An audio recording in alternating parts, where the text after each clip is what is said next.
Hi everybody, and welcome to another episode of Graham Gets Cute to Read the News, or GGC as I like to call it, where I put on real people clothes so you take me more seriously. Yeah, sorry to break the bad news to you guys, but I've been rocking sweatpants and terrible haircuts like the best of them during quarantine. I mean, look at this picture. That is so bad on so many levels. I even threw a couple filters at it in Google Photos and they were like, "You're on your own with that farmer's tan." Yeah, fuck you, John Oliver. Fuck me. Fuck you. I can do self-aware jokes as well. I'm coming for you. Last week tonight, watch your back. Okay, well, with that unflattery out of the way, we have a great show for you guys this week. This week we're going to be talking about an ongoing conflict on the Nile River between Ethiopia and Egypt, which is coming to a bit of a turning point as Ethiopia comes to the completion of a major dam project. To get that started, I'm going to do a rapid review in just a moment, and then I'm going to call a friend and colleague of mine, Hannah Sabah, who's going to be talking to us from Cairo, Egypt. Hannah and I are close in the program, however, we think that it won't be a conflict of interest for the purpose of the podcast. So without further ado, let's get into it.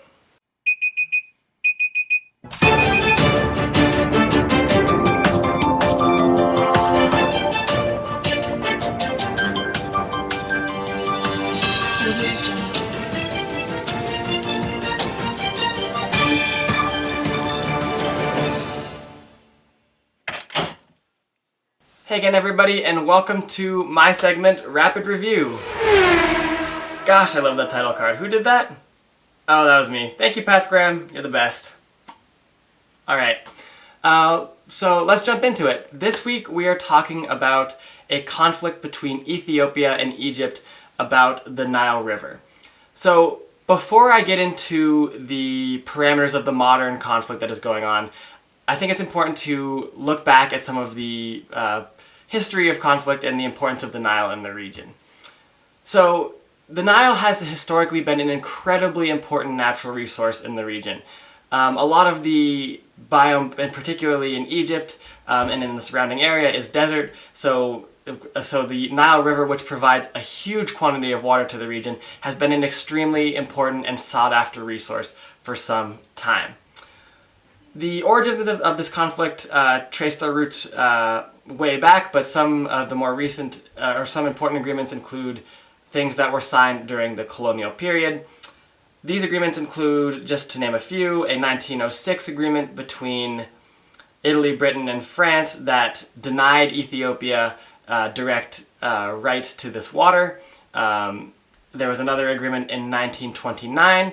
This agreement by Britain gave Cairo the right to veto any projects upstream that would negatively impact its ability to use the water in the Nile.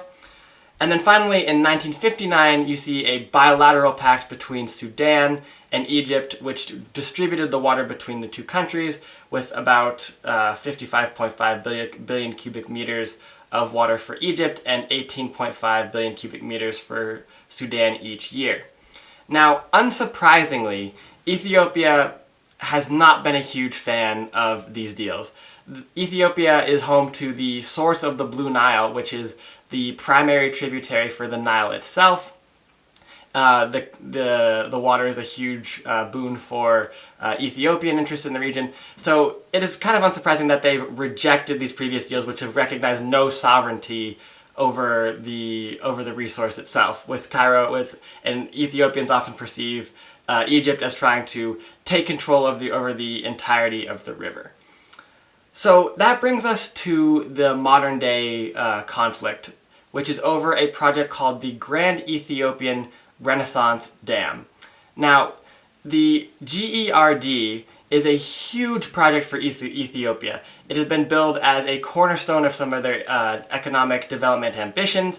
It cost $5 billion and has been in construction for several years, and it's going to generate some 6,000 megawatts of electricity. That is roughly 3 times the output of the Hoover Dam. It would help electrify all sorts of things in Ethiopia where there's been a scarcity of electricity in the past. and should generate lots of jobs and help improve development. So Ethiopia is very keen on asserting their sovereignty over the Blue Nile and continuing forward with this project. And they're now at a critical stage where they've pretty much completed the dam, and now they're interested in filling the reservoir behind it. So this is a very critical stage in the process of getting this project to come to final fruition. However, Egypt has become increasingly nervous about this project coming to fruition because they are extremely dependent on the Nile River.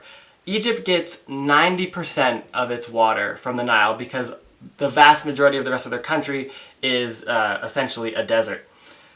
Egypt is also already experiencing water scarcity according to the UN. The UN puts water scarcity at 1,000 cubic meters of water per person per year. Egypt is sitting at about 570, and that is not set to get any better because Egypt has aging irrigation infrastructure that is decreasing the efficiency with which they can preserve their own resources, as well as a growing population and demand for this already scarce resource. Another important sticking point between the two countries is guarantees as this reservoir is filled. So as Ethiopia wants to push forward and fill the reservoir behind the dam to start to generate electricity, this could cause shortages of water in Egypt, particularly if there is a drought. So Egypt is seeking assurances that Ethiopia will continue to allow a certain amount of water to flow through the dam into the Nile River, keeping it at its current levels.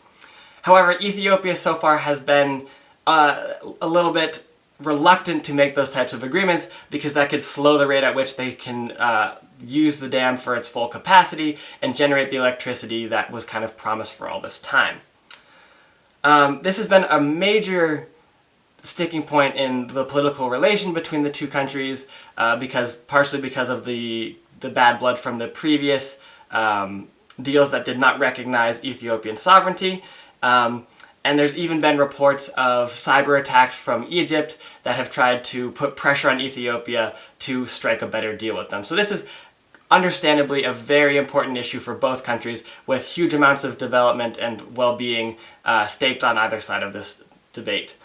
At present, both Prime Minister Abiy Ahmed of Ethiopia and President Fattah al-Sisi are in very difficult positions politically, where it is very difficult for them to enter talks and make large concessions. Abiy Ahmed of Ethiopia is currently under a lot of pressure because his opponents are pressing the narrative that he is a weak prime minister if he is unable to assert the sovereignty of Ethiopia and continue forward with this project. Meanwhile, in Egypt, President al-Sisi is under a lot of pressure because Egypt has really suffered at the hands of the coronavirus, applying for huge loans from the IMF to kind of to remedy the economic damage that has been done, and they've also had a lot of instability on their border with Libya, even trying to send in troops to stabilize the situation there. So Egypt essentially is trying to avoid having a new crisis while they already have several to deal with. Meanwhile, Ethiopia is under a lot of pressure to assert its right to this natural resource. Where that brings us today is that both countries have returned to the table, with Ethiopia saying it will hold off on plans to fill the dam for now as it enters tripartite talks with Sudan and Egypt, as well as its... So that's where it's at right now. It is worth noting, however, that several rounds of talks have been done before that have failed to reach a full-fledged agreement. The United States has attempted to mediate talks, and South Africa has tried to do a round of negotiations as well, so far with no success. So that's where the situation is at today, but to discuss the importance of the Nile in the region, I go now to Hannah Sabah in Cairo. Hey Hannah, how are you today? Hey Graham, it's all good. It's like 9 p.m. here, so I'm just chilling. Yeah, well tell us where you are right now. Well, I'm in Cairo, Egypt. I'm in my room. I'm social distancing, and yeah, I've been chilling here for the past 3 months now. Mm-hmm. Well, thank you so much for coming on the program. We really appreciate you contributing. And are you ready to dive right into things? Yep, go for it. All right. So first thing, what is the importance of the Nile for Egypt as a body of water? A lot. Okay. So, if you look at the way Egypt is structured, and I'm going to reference Canada here, when you have like a vast land that's mainly desert, there's only so much you can do with it. So, with the Nile, it's like a strip of water, and in that strip of water, that's where most of Egypt's population is dense, and that's where most of the agriculture takes place, and that's where all the life is basically. So it's basically Egypt's kind of like split in half with the Nile and the delta that kind of looks like this right on top near the Mediterranean Sea. The delta is really like grass heavy, like agriculture heavy, and all across the Nile it's very agriculture heavy as well as population dense, because that's where your main resource of life is. That's where water is. Beyond that strip and the delta, there isn't really much. It's desert, and it's kind of like the same towards Canada, where towards the southern border, that's where all the life is because it's less cold. And when the further up you go, the less you can utilize your resources because there isn't that much. It's vast, and it's the climate doesn't support you gaining from the resources there. Hmm. So would it be fair to say Egypt's population centers and industry centers and agricultural centers are all very densely congregated around the Nile Delta?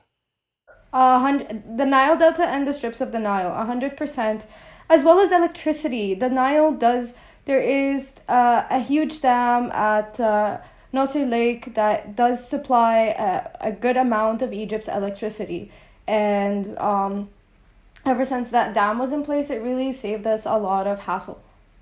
Yeah.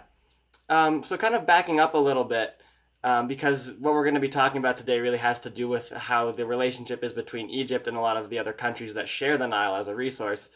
Um, Previously, there were a lot of colonial era agreements that excluded some countries at the expense of others.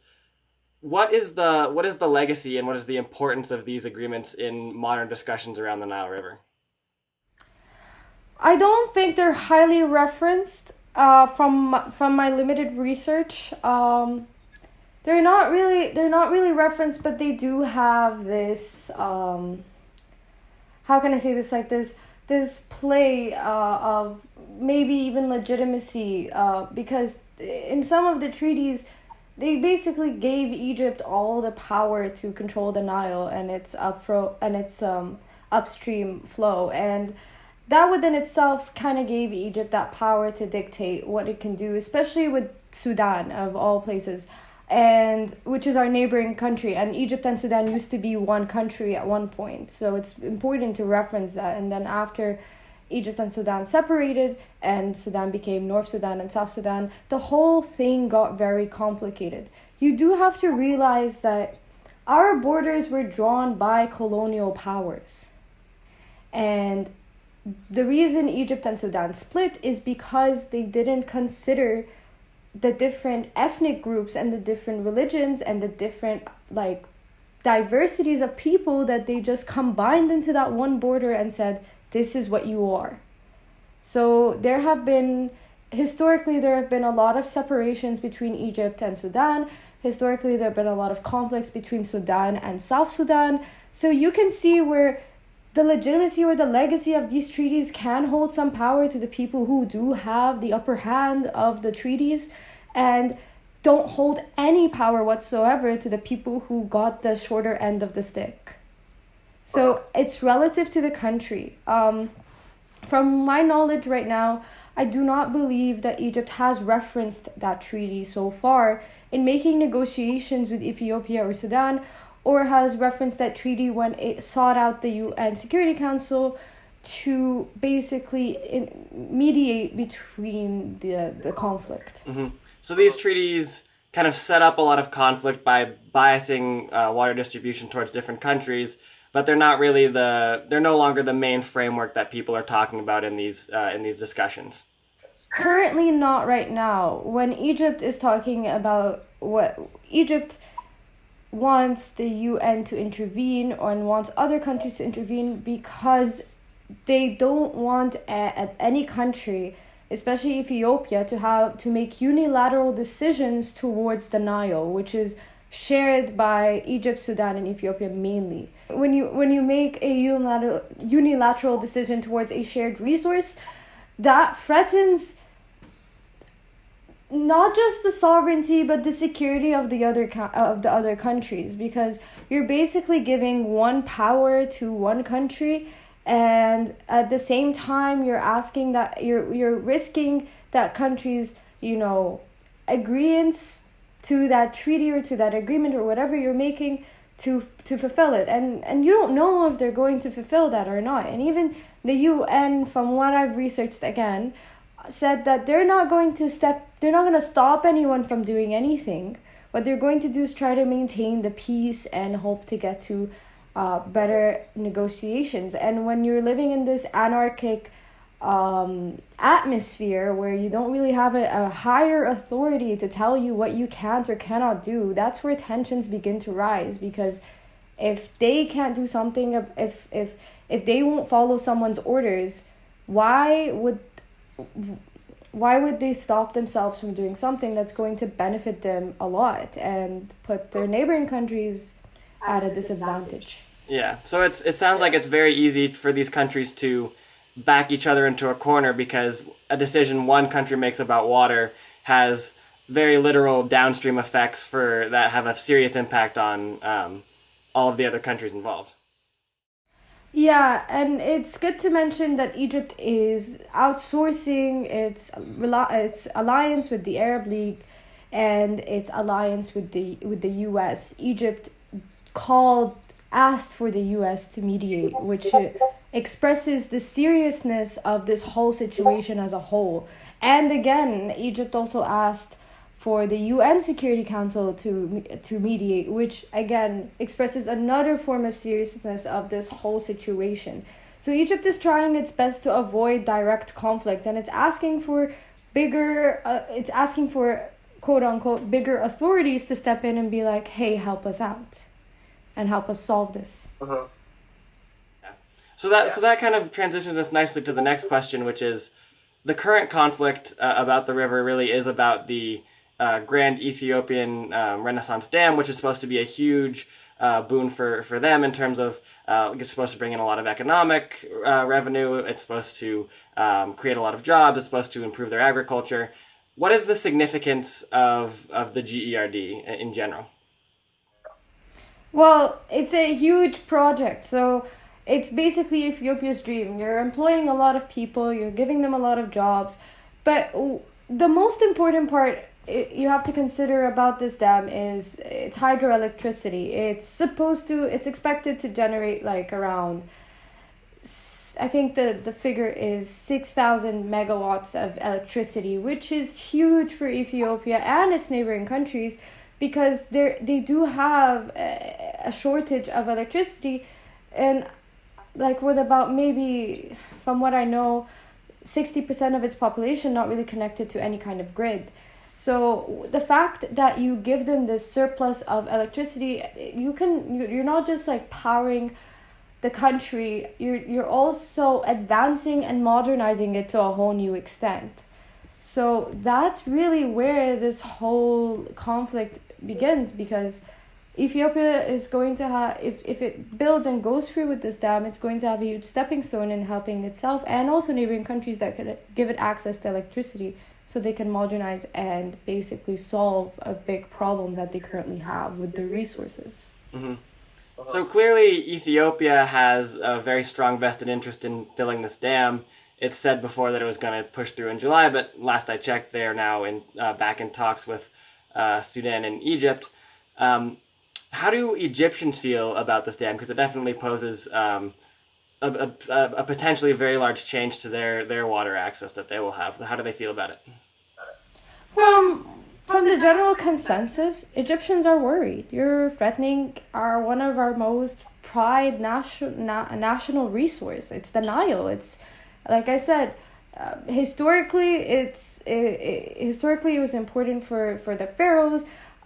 Colonially, it played a huge role when we were colonized, and even right now, until this day, it still plays an even bigger role because it is our number one source of water, and we live in a majority desert climate. So when you're cutting down that resource, or where you're giving another country power to potentially cut down that resource, we're going to be extremely worried. And think about the farmers. Think about Egypt's agriculture. There are a lot of farmers out there who rely on that water source, who rely on clean water, who rely on aggregation to get their supplies going for the year. And if you have a drought, or if someone's controlling that, and it causes a lot of, I won't say panic, but it does cause a lot of issues.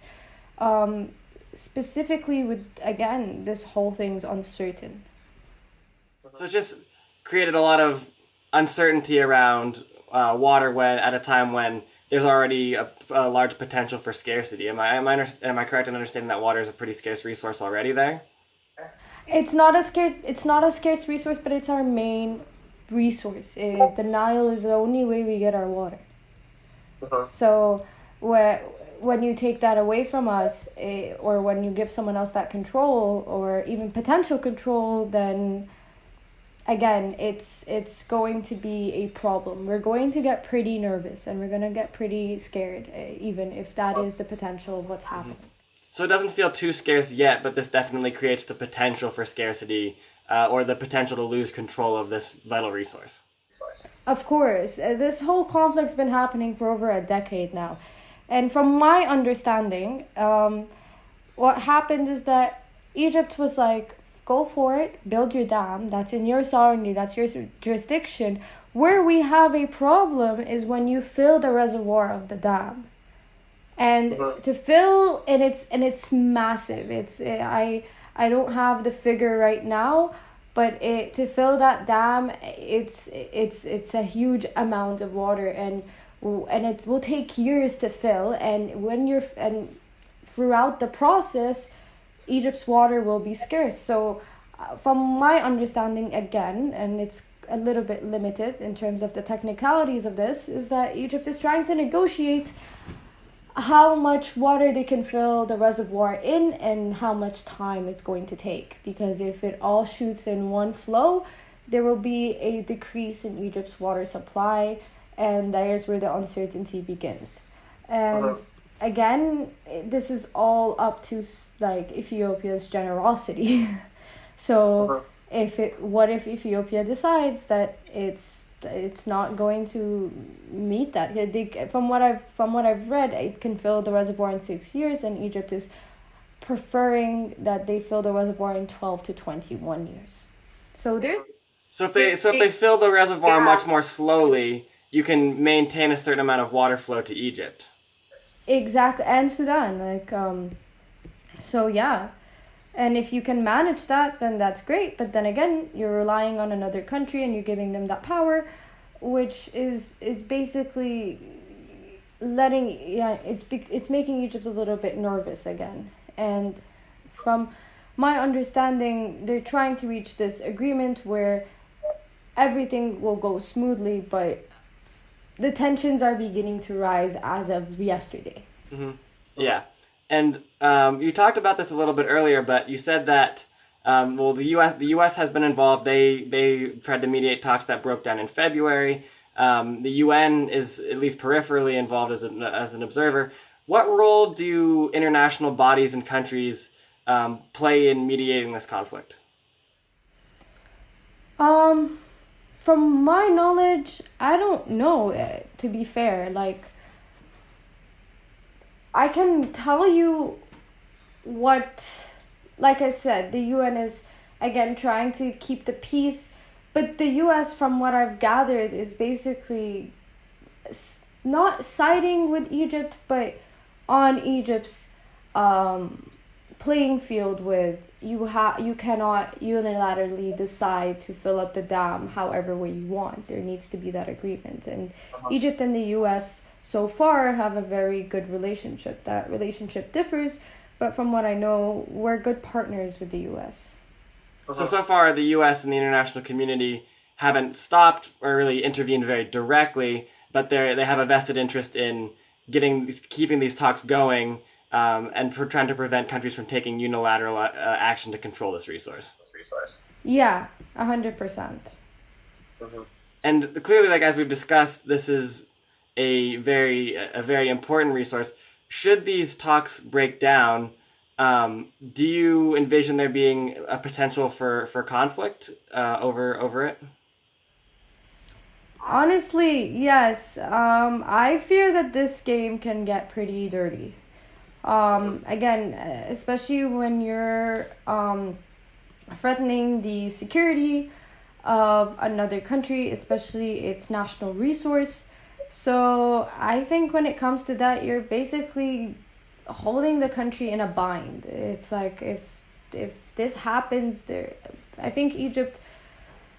Well, we all hope that this does not lead to a war or any kind of conflict, but Egypt will take all the necessary measures it will take to protect its rights to the Nile water.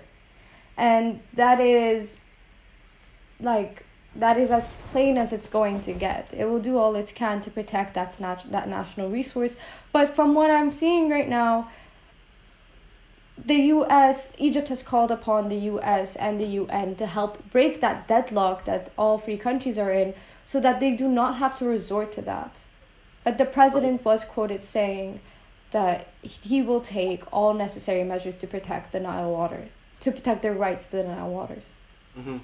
Yeah, and would it be fair to say that both countries, both Egypt and Ethiopia, have kind of a political incentive to kind of dig in a little bit, and maybe that's been a problem through the talks because neither really wants to be seen as backing down in terms of their ability to secure these national projects and resources? I'm sorry, can you repeat that question? Yeah, well, basically, would you say that the Egyptian and Ethiopian politicians are kind of incentivized to dig in because it's such an important resource? For Ethiopia, it's a very important project, and for Egypt, the water is a very important resource. So there is kind of like limited incentive to offer big compromises. Yeah. Yes, exactly. For again, this could power a lot of Ethiopia, and again, this could endanger a lot of Egypt's resources. Yeah, so I think basically that just brings us to our last question, which is, what do Egyptians perceive as the way forward? They have a lot of faith that this whole situation will not blow out of proportion because, again, this whole idea is honestly, it's happening at a really bad time. Egyptians are nervous about a lot of things right now.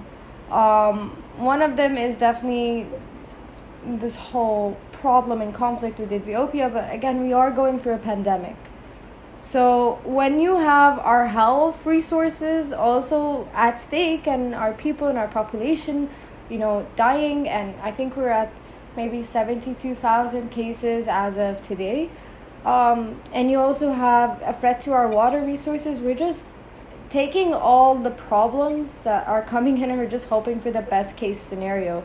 Obviously, Egyptians do not want to go to war. No one does, but at the same time, we don't want the Nile River to our national resource to be threatened in no way, shape, or form, because again, a lot of people survive on it, and a lot of our agricultural and electricity survives on it too. So the best thing I can say right now is that considering the circumstances we are in, we hope that everything goes without any more conflict. Egypt's already dealing with conflicts in I think north of Sinai, and the fact that we have to go into conflict in the southern border of Egypt would just deplete us more than we already are currently. Mm-hmm. So while Egypt is, very interested in protecting this resource, there's also a very strong interest in trying to avoid compounding another crisis. So people are kind of cautiously optimistic this can be worked out peacefully. Yes. The only like upper hand we have is that we have one of the strongest militaries in all of Africa. So if need be, it might happen, but we really hope it does not. I don't think the country from my perspective, we can't afford another turmoil, especially a political one. So that's the general attitude. Is it's just not something people want to add to their plate right now? Not at all. So that wraps up most of my formal questions. But is there anything else you think you want to add to complete the discussion today? No. That's all I have for today. And like I said, I hope we don't go into conflict. I hope this is solved out peacefully. And I hope that we get out of all our circumstances, whether it's the conflict with Ethiopia or the pandemic, all in one piece. All right. Well, thank you so much for coming on the show, and we hope to see you again soon. Yeah, thank you for having me. All right, well, that concludes our show. Thank you so much for Hannah for coming on and giving us that excellent insight into the importance of the Nile. Thank you so much to DamThe Vignuzzi for doing a lot of the background research that I used today, and as well for creating our new Political Vibe Check logo, which you can see on our YouTube channel. As always, we welcome any kind of comment. Please let us know if you have any issues with some of the facts we've been trying to talk about today. If you want to challenge some of the sourcing, anything like that, commentary is always welcome either in our channel or on our social media pages.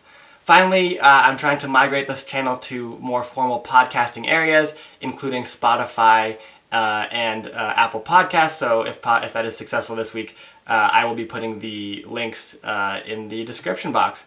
All right, well, thank you guys so much for tuning in, and we will see you next time. Stay healthy.